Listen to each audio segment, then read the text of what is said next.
Oh, this is so fabulous. Ain't nothing like getting together with family and having a good meal. Ooh, please. What if I told you this wasn't a black film? Gun down. Or this Give one? me a pack of tropical fruit bubblicious. Or even this one? I had to fight.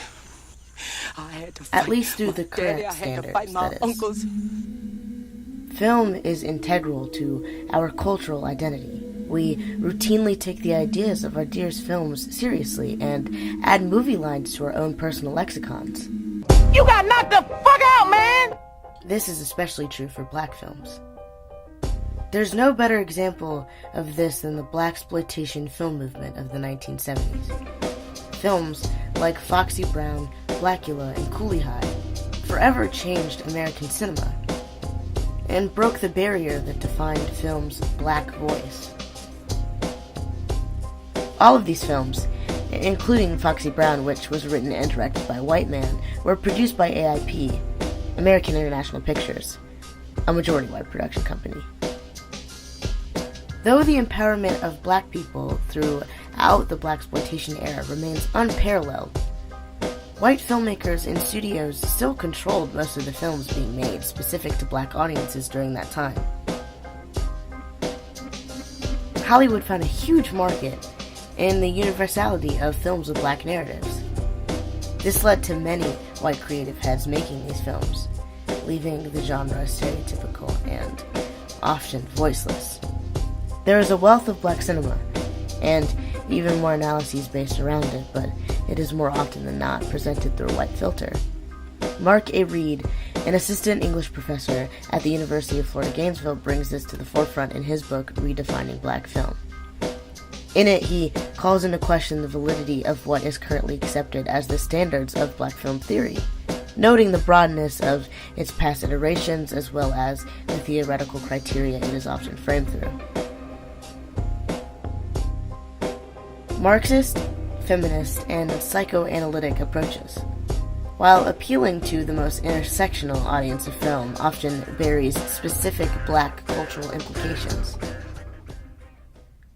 He says such appropriation of black film history and theory minimizes the importance of racial difference as a valid critical approach. Black films have in large part been classified by their adherents to three main categories: films starring black people, films by black people, and films about black people. But none of these exist as a hard and fast rule. There are obvious exceptions, films that fit certain criteria but don't find themselves embedded in the psyche of black American audiences. Before his critically acclaimed hit, Hereditary, Ari Aster was turning heads for a completely different reason.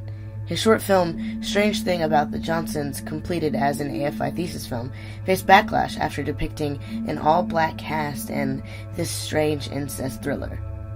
He has repeatedly stated the race of the characters meaning nothing, but it made me wonder what is allowed to be considered black art. This isn't a new question. Alan Johnson of the Chicago Tribune famously asked it after the creation of the Black Film Awards. These sorts of events often skew what it means to create black art. Even the BET Awards have caught fire for awarding and nominating non-black artists, Sam Smith and Justin Bieber namely. The fest follows a very specific set of guidelines to what is allowed to qualify in the form of a point system. Here's the one for Best Picture. 4 points are given to each black player in the following categories: executive producer, producer, writer, director, and lead actor or actress.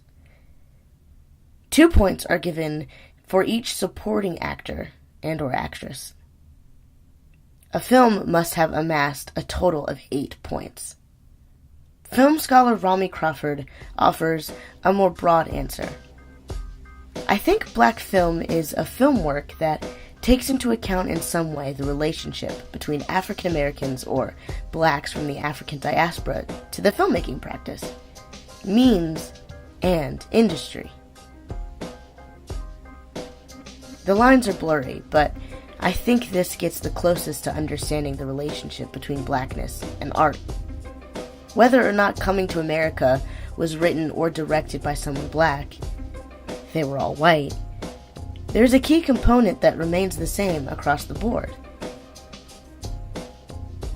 Black films are films that have been made for black audiences. Intent of creation is important when discussing black filmmaking. Film is universal, or it at least attempts to be.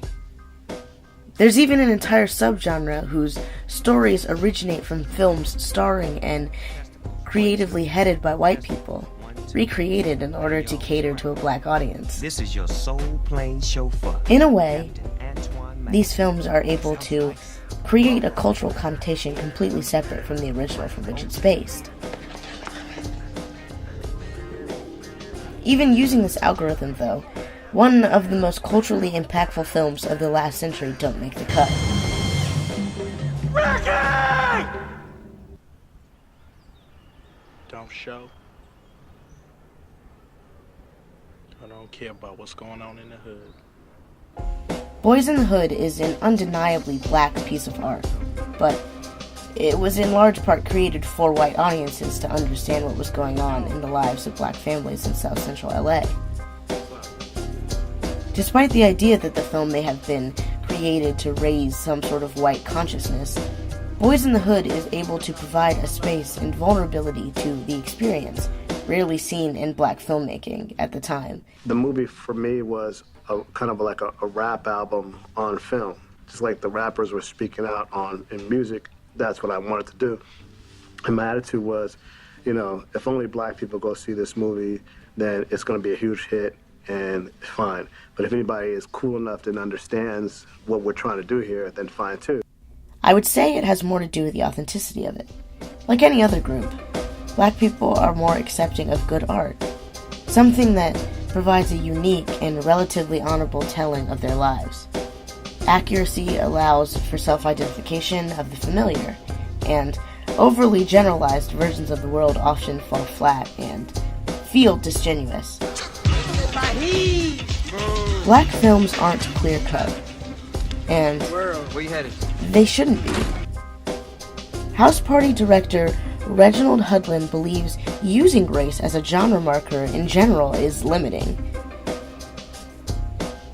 There are musicals, action movies, comedies, horror films, but black is not a storytelling genre.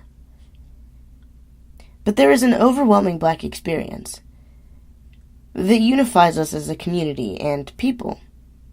How we choose to understand and present that, however, has limitless modes of subversion that are softened by any attempt to categorize it.